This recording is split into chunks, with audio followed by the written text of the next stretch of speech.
আসসালামু আলাইকুম সুপ্রিয় দর্শক মণ্ডলী, আপনাদের সবাইকে আমার আরও একটা নতুন ভিডিওতে স্বাগত। তো সুপ্রিয় দর্শক, কেউ ভিডিওটা স্কিপ করবেন না, ভিডিওটা একটু দেখার জন্য অনুরোধ রইল।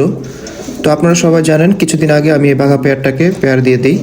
তো মার্শাল্লাহ, পেয়ার দেওয়ার কিছুদিন পরেই ওরা ডিম দিয়ে দেয়।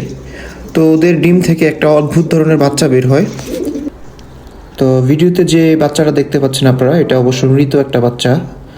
তো এটাকে দেখুন, ওর সবটুকুই হচ্ছে, পুরো শরীরটাই হচ্ছে কবুতরের মতো, কিন্তু ওর মাথার যে সাইডটা আছে ওখানে হচ্ছে ওর একটা চোখ হয় এবং মুখের আকৃতিটা অনেকটাই মানুষের মতো। আপনারা দেখতেই পাচ্ছেন কি অদ্ভুত ধরনের একটা বাচ্চা এটা।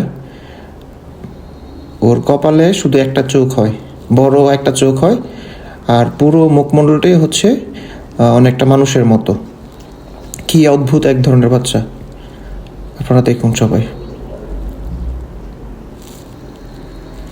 তো সবাই কমেন্টের মাধ্যমে জানাবেন আপনাদের কবুতরের বাচ্চা কখনো এরকম হয়েছে কিনা, আমাকে অবশ্যই কমেন্টের মাধ্যমে জানাবেন।